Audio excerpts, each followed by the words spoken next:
Hola gente, ¿qué tal? Yo soy Dani y aquí estamos resumiendo de nuevo. Esta vez les traigo un nuevo manga que trata sobre una chica que sufre una maldición al ser atrapada en una novela, la cual le hace vivir esa novela una y otra vez, haciendo que ella muera y regrese en el tiempo nuevamente, que muera y regrese en el tiempo nuevamente. Antes que nada, no quiero que piensen que voy a dejar de subir la otra serie de Bad Boy, ya que igual me faltan algunos capítulos porque no vamos ni en la mitad, pero también les traeré este manga que me pareció demasiado interesante y tenía que sí o sí resumirlo. Bien, espero que lo apoyen demasiado con los comentarios y los likes para seguir subiendo su continuación, y aunque no me lo apoyen, igual voy a subir la continuación porque me pareció demasiado interesante este manga. Bien, en fin, eso fue todo. Comenzamos con el resumen. Bien, el manga comienza con nuestra protagonista en medio de un jardín fangoso bajo la lluvia, con una moneda de oro en su boca. Ella lleva consigo una maldición en la que está encerrada en una novela romántica donde debe encontrar el amor verdadero para tener un final feliz. Pero esto no es del todo cierto, ya que en el último capítulo de esta novela siempre el final es el mismo y ella termina en el otro mundo, muerta, para después de esto volver en el tiempo y al mismo lugar, antes de cumplir sus 18 años y en medio de este jardín fangoso, con una moneda de oro en su boca, y en esta moneda iba grabado el número de veces que llevaba regresando. Siempre que volvía, al día siguiente su criada la despertaba, diciéndole que era su cumpleaños y que tiene que alistarse para su ceremonia de mayoría de edad. Nos dan el nombre de nuestra prota, que es Karen, y su criada se llama Nancy. Entonces, Karen estaba atrapada en una novela donde ella era la hija de un señor noble, y ella soñaba con el amor verdadero, así que en el transcurso de la novela, ella rompe con su prometido. Posteriormente se convierte en una sirvienta de una señorita adinerada, supera todas las humillaciones que ahí le daban, hasta que finalmente encontró el amor verdadero con este rubio que se llama Raymond, pensando que ese sería el final feliz, pero no era así, siempre terminaba asesinada, para luego regresar un año atrás, volverse a enamorar de Raymond y nuevamente acabar en el otro mundo, sin importar con quién ella interactúe, incluso si no hablaba con nadie. Al final de ese año terminaba muriendo. Volviendo a la conversación entre Nancy y nuestra protagonista Karen, Nancy le preguntaba qué era lo que llevaba en la mano. Karen le dice que era un tipo de moneda de la suerte o algo así. Escuchando esto, Nancy le dice que ese tipo de monedas eran muy buenas para apostar, así que le dice, ¿qué tal si tira un volado? Si sale cara, usted será obediente y buena chica. Karen le dice que bueno, pero que si sale sello, ella sería malvada, y lanzan el volado y cayó sello. Para expresar su maldad, intenta suicidarse, pero el suicidio en ella era imposible hasta que no haya pasado el año. Nancy, asustada de lo que Karen estaba haciendo, le dice que por qué actúa de esa forma, que se nota muy estresada. ¿Acaso era por su matrimonio? Que no se le debía olvidar que ella estaba comprometida con el joven Dylan desde que eran niños. Mientras Nancy le decía todas estas cosas, Karen recuerda que Nancy había sido una de las tantas personas que a su vez la habían quebrado, a causa de que Karen se había metido con su hombre. Bien, una vez que Nancy terminó de arreglar a Karen, ella sale a la ceremonia. De lejos puede ver a su prometido, el joven Dylan. Se da cuenta que él está muy mojado, al parecer vino caminando bajo la lluvia, y ella llega con una cara de culo y aburrimiento a donde estaba su prometido. Entre ella decía que no le parecía nada atractivo, y tampoco tenía ningún motivo para gustar de él. En fin, Dylan le dice que por qué pone esa cara incluso cuando está frente a su esposo. Karen le dice, no te equivocas, aún no eres mi esposo, y mírate por qué has caminado bajo la lluvia. Karen alguna vez pensó que la solución sería encontrar el amor verdadero con este hombre, con Dylan, pero lo intentó e igual no funcionó. La historia siempre era la misma, mismo prometido, las mismas personas, mismos invitados, la misma melodía y la misma fiesta de mayoría de edad. Mientras Dylan seguía hablando cualquier cosa que ella no le ponía atención, Karen dice que en su ceremonia número 100 ya estaba cansada de siempre lo mismo y quería hacer algo que jamás ha hecho. Así que toma a su prometido y se lo lleva al oscurito. Ya era mentira, sí estaba claro. Bien, se lo lleva a su habitación. Dylan estaba muy asombrado, pero igual él sabía a lo que iba. Una vez en la habitación, Karen bota a Dylan a su cama y le dice que quería experimentar algo nuevo, como adelantar su fiesta de bodas. Y entonces vemos que ya en el primer capítulo, estos dos entraron en acción. Bien, una vez que ya acabaron este par, mientras estaban arreglando, viste que vestirte de nuevo, eso sí tienes que hacer tú solo. ¡Ya! Boda. En eso, Dylan dice que conste que ella había sido la que lo sedujo y lo trajo hasta aquí, y Karen se queda como what the fuck, ¿a qué viene eso? Suena como si te hubiese obligado, pero solo lo piensa y no le dice nada, más que solo lo escolte ya que tenía que bailar unas 3 canciones más en su ceremonia, y sí, Dylan era su caballero obviamente. Luego de esto llegaron a la fiesta de nuevo y los invitados todos comenzaron a murmurar en contra de Dylan, diciendo que él no era muy apuesto para Karen, que si no era por negocios ella no se casaría con él, y cosas así, haciendo de menos a Dylan. Pero al parecer Dylan se estaba esforzando mucho en ignorarlos y le dice a Karen que solo bailen. Karen dice que eso es diferente en Dylan, ya que en todas las veces anteriores nunca le había pedido que baile, más bien se había quejado por los murmullos de la gente y porque no podía bailar muy bien. Luego, mientras bailaban, Dylan choca con uno de los meseros. Karen dice que sí, esto debía pasar y que ahora Dylan se levantaría muy furioso y regaría el vino sobre el mesero, pero no, esta vez Dylan solo le dijo al mesero que solo se vaya, nada más. Entonces Karen estaba asombrada, ya que eso había cambiado, era la primera vez que sucede, ya que Dylan había actuado de la misma forma durante 99 años. Piensa que igual que con Dylan, muchas cosas cambiarían en su 100ª regresión. En todo este tiempo, ella había descubierto y comprendido cómo funcionaba esta maldición. Decía que el primer punto era el plazo para vivir, que era de 1 año, y el comienzo era siempre en ese jardín. También, luego del año, sí o sí ella debía morir, de una u otra forma, sería asesinada, para luego regresar de nuevo en el tiempo. Y la última,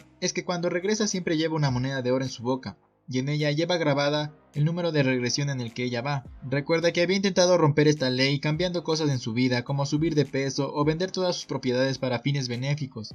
Incluso intentó matarse, pero al final nada había cambiado. Recuerda que hubo mucha gente que en su momento pudo ayudarla a no morir, y no lo hizo, o incluso ellos mismos eran los asesinos, a lo que ella se había prometido vengarse de todos ellos. Pero mientras lo pensaba, decía que cómo puede vengarse de ellos si aún no habían hecho nada, ya que siempre regresa en el tiempo y los recuerdos solo son para ella. Recuerda que en su muerte número 48 fue a causa de una mordida de un jabalí. Esa vez, Dylan había podido ayudarla, pero no lo hizo, ya que estaba muy enojado y dolido porque Karen rompió el compromiso y se fue con ese rubio, dejando que Karen se desangre y luego de un tiempo muera por una infección. Luego, en su muerte número 53, esta vez fue a causa de Isela. Ella le estaba acusando de haber seducido a su prometido, el rubio Raymond, y ordenó que le botaran agua hirviendo. Así que esta vez Karen había muerto a causa de las quemaduras. Recuerda que en su muerte número 18 fue a causa esta vez del padre de Isela, el señor Evans. Este había esperado el día de la boda entre Karen y el rubio para interrumpir como una pesadilla, en venganza de que ella le quitó el prometido a su hija, su felicidad, su todo, y con una hacha entra en la habitación de Karen y pare de sufrir. Luego de recordar esto, Karen concluye que incluso si no hicieron nada en esta vida, lo hicieron en vidas pasadas, y como ella lo recuerda perfectamente, nada más de eso era suficiente para querer venganza. Decía que cómo no se le había ocurrido antes esto de vengarse, ya que se había dado cuenta que tenía mucho tiempo para hacerlo, puesto que si moría, regresaba en el tiempo y podía seguir vengándose. Así que desde ese momento, desde su cumpleaños número 117, Karen decide convertirse en una asesina. Luego de esto, pasamos a un carruaje donde iban el señor Evans y su hija Isela. Ellos estaban dirigiendo hacia la mansión Hayer, o sea, donde vivía Karen. En el camino, su caballo sufrió un accidente y tuvieron que seguir a pie. Isela le dice a su padre que no debieron haber venido a provincia, a lo que su padre le responde que esta tierra era muy buena por su calidad y su bajo costo de manejo, y que si logran hacerse de esta tierra, él le dejaría que ella fuera la anfitriona de todo esto. Isela al escuchar le pregunta que si siendo anfitriona llamaría más la atención de Sir Raymond. Luego de esto llegaron. Su padre terminó con una de sus negociaciones. Isela junto a él solo miraba alrededor. Estaba en una iglesia y sus instalaciones no eran muy adecuadas, decía. Entre ella pensaba que cuando ella sea la anfitriona de esta tierra, cosas como estas cambiarían. Luego de esto ve que todo el mundo se estaba emocionando viendo a una chica que estaba dentro de la capilla. Entonces Isela se asoma a ver y era una mujer muy hermosa que brillaba por la luz del sol, como si fuera un ángel del cielo. Isela la reconoce y sabe que es la hija del señor Hayer, pero ella dice que como siendo una noble no lleva ropa lujosa ni tampoco joyas, y también sentía un poco de envidia, ya que Isela sí llevaba esto, pero no llamaba la misma atención, haciendo que se enoje, y vemos que desde ya ella ya le traía bronca a nuestra prota Karen. Luego de que termina el sermón, Isela se acerca para saludar y presentarse, mientras Karen salía junto al pastor y su prometido Dylan. Isela le dice que se había enterado de la noticia que se iba a casar, y que de hecho hacían una bonita pareja, aunque el matrimonio sea de negocio. Entonces vemos que esta rubia Isela, al ser la rival de nuestra prota Karen, la intenta poner incómoda, pero casi siempre falla, porque para Karen esto ya era muy repetitivo, puesto que ya lo iba escuchando muchas veces, entonces no le prestaba atención. Ella solo estaba observando su collar y su atuendo, imaginándose una forma de poder asesinarla. En esto, Isela pensó que Karen tenía envidia de su collar, y le dice: veo que no ha podido bajar la mirada de mi collar. Es muy hermoso, ¿cierto? Es un regalo de mi prometido, el Sir Raymond. Karen entre ella decía, qué bueno que te pregunté, maldita perra. No, mentira. A Karen le valía madres lo que tenía que decir, porque ya se sabía todo ese discurso. Así que deja que ella siga hablando mientras en su mente ya se imaginaba una forma de asesinar. Bien, ya es el día siguiente en la mansión Harrier, y Zela se había despertado sin su collar, y lo estaba buscando por todos lados de la habitación. En esto llega la criada Nancy, trayéndole un poco de agua para que ella pueda lavarse su cara, y Zela le pregunta que quién la había traído anoche, que no lo recuerda, y que qué había pasado con su collar. Estaba muy alterada. Le responde que ayer había puesto sus cosas en el armario, así que va a buscar rápidamente, pero Isela dice que no había nada, mientras Nancy estaba preparando las cosas. Solo le respondió que si no lo encuentra ya no había nada que pueda hacer, y cambiándole de tema le decía que su agua ya estaba lista, que lave rápido su cara porque ya iba a ser hora del desayuno. Isela, al escuchar esta respuesta poco esperanzadora, se molesta demasiado con la criada y le tira una bofetada diciéndole que cómo se atreve a hablarle así y que más vale que se ponga a buscarlo rápido a menos de que ella se lo haya robado. Escuchando todo este alboroto, llega a la habitación Karen preguntando qué es lo que estaba sucediendo, y Zela le responde que su collar se había perdido y sospechaba de su criada. Nancy le dice a Karen que ella no lo había tomado, que le dice la verdad, así que Karen, para que Isela se tranquilice, ordena a los sirvientes que busquen el collar y le dice a Isela que por ahora solo se viste y baje a comer, y que recuerde que Nancy ha estado con ella por mucho tiempo, y que por eso no desconfiaba. Vemos que todo el día los criados habían estado buscando el collar por toda la mansión y no lo podían encontrar, y Zela incluso ya estaba fastidiando a su padre con el tema del collar, insistiéndole que deberían buscar en el cuarto del señor Harrier, a lo que el padre le dice que deje de decir estupideces y no haga tanto drama. ¿Acaso quiere arruinar sus negocios por solo un simple collar? Ella le dice que no es un simple collar, que era un regalo de su prometido Raymond. Su padre le dice que si tanto está triste por un collar, él le compraría uno igual y se acabó el asunto. Y bueno, después de todo fue tu error, ya fue. Y Zela sabía que Raymond estaría muy decepcionado al enterarse de esto mientras va de camino a su habitación, y al entrar, el lugar estaba cubierto de líquido vital, rojo por todos lados, y en su cama había una cabeza decapitada que estaba usando su collar mientras la miraba fijamente. Se acerca y no puede creer lo que estaba viendo. Era la cabeza de Nancy, la criada. Pensó que por qué le estaban haciendo esto y por qué justamente en su habitación. ¿Qué caso es por la discusión que tuvieron temprano por lo del collar? Que si es así, ella no quería que se muera. En esto, escucha que a lo lejos la estaba llamando Karen, así que sale de su habitación para que ella no vea el cadáver, ya que era obvio que le echarían la culpa a ella, porque estaba en su habitación y porque sus manos estaban manchadas de sangre. Karen le pregunta que qué pasaba con ella, que tanto hacía a esta hora, y se da cuenta que el vestido de Zela estaba manchado de sangre, y Zela no sabía si contarle lo que estaba pasando y pedirle ayuda por el miedo de que la inculpen, así que no lo hizo. Karen, viéndola, le extiende la mano y le dice que ella le ayudará, que la acompañe a su recámara, que guardaría esto en secreto. Y Zela le dice, ¿secreto? ¿Cuál secreto? A lo que Karen le responde, pues de eso, ¿acaso no le llegó su periodo de menstruación? Y Zela, pensando que Karen interpretó mal las cosas, le dice, ah sí, eso mismo, sí, justamente eso pasó. Karen se ofrece a ayudarle y le lleva a su habitación, y en eso le presta nueva ropa para que pueda dormir. Y Zela sigue pensando en si contarle o no a Karen lo que había sucedido y pedirle ayuda, y en eso dice, bueno, ya fue, chulla vida, igual no serían capaces de culparme, ¿o sí? Le dice, oye, disculpa, mi habitación tiene algo demasiado horrible que vi. ¿Algo horrible?, dice Karen. Sí, encontré un cadáver usando mi collar y mirándome fijamente. Ojo con la protagonista porque parece que sabe algo y se está haciendo la loca. Entonces Karen le responde diciendo que tal vez sea porque el edificio es muy antiguo y a veces vienen los fantasmas, que ella mismo, viviendo aquí, ha visto muchas apariciones aterradoras, así que de pronto solo fue una alucinación, le dice, y Zela se convence diciendo que supone que tal vez ya estaba cansada y por eso había imaginado eso. Entonces Karen se ofrece a acompañarla de regreso a su habitación para comprobar que no había nada, y que solo eran alucinaciones, así que en esto van a su cuarto, abren la puerta, y en la cama ya no estaba la cabeza de Nancy, y ni el piso estaba cubierto de sangre, todo estaba limpio, y nada más en la cama había un sombrero y en él estaba el collar de Zela. Y Zela se ve muy contenta y convencida de que todo fue una alucinación, pero Karen, al parecer, quedó muy asombrada, porque tal vez no era lo que ella esperaba ver, y Zela le pregunta si acaso ella está bien. Entonces Karen regresa en sí y responde que lamenta lo que ha pasado, y que le preparará una nueva habitación para que ella vaya a descansar. Y entonces Karen se queda ahí en esa habitación. Dice, Nancy, ¿a dónde fue entonces? Karen recuerda cómo ella tenía atada a Nancy para posteriormente acabar con ella.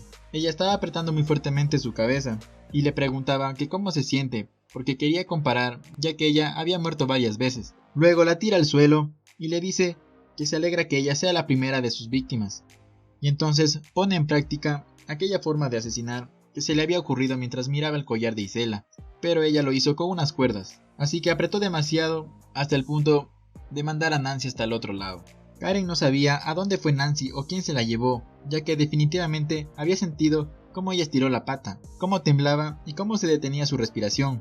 El plan era que Isela volviese a ver el cuerpo otra vez, para que entre en pánico por el miedo, pero no sabe quién se le atrevió a llevarse el cuerpo. Nada salió como ella pensaba. Decía que aparte la mansión no era tan grande, y que tampoco estuvo tanto tiempo con Isela en su habitación, así que no puede ser posible que alguien haya limpiado esto en menos de 30 minutos. Al final concluye que acaso su primera víctima solo fue una alucinación, que tal vez puede ser que sí, ya que ella ha vivido más de 100 años, y podría estar loca, decía. Se puso muy furiosa y empieza a darle golpes al suelo, haciéndose daño en su propia mano, mientras decía que por más loca que ella esté, eso no pudo haber pasado.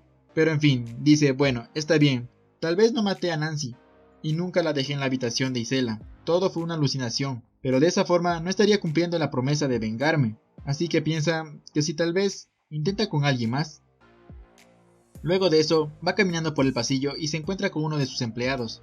Él se da cuenta que Karen lleva herida su mano, y le dice que qué le había pasado, pero en eso los interrumpe el prometido de Nancy. Dylan piensa que su empleado había herido a Karen, a lo que Karen le dice que deje de hablar bobadas, que eso no había pasado. Dylan, sintiéndose un poco incómodo con el empleado, solo le dice que vaya a preparar los desayunos, que él se servirá en la sala y que Karen en su habitación. Luego de esto, Dylan se percata de la herida de Karen. Karen le dice que no es nada, que solo le ayuda a buscar una crema nada más. Entonces Dylan le dice que esa herida se veía muy mal, que debería ser bien curada y que él lo iba a hacer. Karen decía que no era su intención, pero en esta vida, su relación con Dylan había empezado a cambiar, así que esta concha su madre piensa en sí que usará a Dylan un poco más. Así que se empieza a insinuar de nuevo y lo empieza a seducir. Le pregunta a Dylan: sigo siendo bonita, ¿verdad? Y en esto se lanza encima de él provocándolo. Dylan cae en la tentación y toma fuerte a Karen y la besa apasionadamente. Karen solo lo estaba provocando para crear una obsesión en Dylan hacia ella, haciendo que éste se enamore demasiado y que luego muera. Ya me estaba emocionando. Luego de esto pasamos a una sala, donde Karen estaba tocando el piano mientras Isela seguía presumiendo su collar, diciéndole sobre su precio que equivale a una mansión en la capital y cosas así, intentando poner celosa a Karen, pero a ella le valía mucha verga, y tan solo la ignoraba. Isela estaba muy furiosa, decía que cómo no es posible que Karen no sienta envidia de ella. Luego de esto, Isela se acerca y le pregunta por qué tocaba el piano, si acaso todas las personas de aquí lo hacían. Karen le responde que solo lo hacía porque era cómodo para ella, nada más. Isela sigue de odiosa y le dice que creo que tu piano está un poco desafinado, ¿no quieres que te regale uno acaso? Entonces Karen le dice que se meta su piano por él. Nah, mentira. Nah, solo le dijo que no hacía falta, ya que a ella le gustaba ese piano, dejando como puerca a Isela. Ella piensa que la actitud de Karen es muy rara, ya que la noche anterior se había portado muy amable e incluso la había acompañado a su habitación. En esto también recuerda que en todo el día no había visto a la sirvienta Nancy, así que le pregunta a Karen que qué había pasado con Nancy. Karen le dice que ella se había tomado unos días para reflexionar y descansar, a lo que Isela le dice que recuerda el cadáver que había visto ayer, que supuestamente era una alucinación y así. Ella le dice que era la cabeza decapitada de Nancy, la criada. Como Karen había dicho, solo eran alucinaciones, ¿verdad? Karen se quedó en shock al escuchar esto. Entre ella pensaba que era imposible porque ella no había decapitado a Karen, nada más había usado las cuerdas para asfixiarla, así que no sabía que quién había hecho lo demás. ¿Quién lo hizo? Isela, una vez en la habitación, sigue muy intrigada e intranquila por el tema de Nancy, ya que era muy raro que después de que ella supuestamente había alucinado esa escena con Nancy, luego nadie supiera nada de ella. Todo era muy extraño en esa casa, decía, y en esto tocan la puerta de su habitación. Isela se asusta por lo tensa que estaba. Era solo una sirvienta que venía a dejarle una carta. Isela se da cuenta que era una carta de Raymond y se emociona mucho, pero se molestó en la forma en la que la sirvienta le entregó la carta. Luego, un día después, vemos que Karen había salido a pasear con su nueva mucama que había ocupado el puesto de Nancy y con su cochero. Ella dice que el día y los sucesos eran los mismos que las veces anteriores, pero habían cosas diferentes, como por ejemplo, el cochero gustaba de Nancy antes de que ella desapareciera, pero ahora gustaba de Donna, su nueva mucama. Así que está segura de que igual que en estas cosas, en el transcurso del día pasarían muchas cosas más diferentes, que las veremos más adelante. Bien chicos, hasta aquí el video. Espero que lo apoyen demasiado, porque si no lo apoyan, igual voy a subir la otra parte, pero quiero que sí me apoyen. Así que, bueno, eso es todo.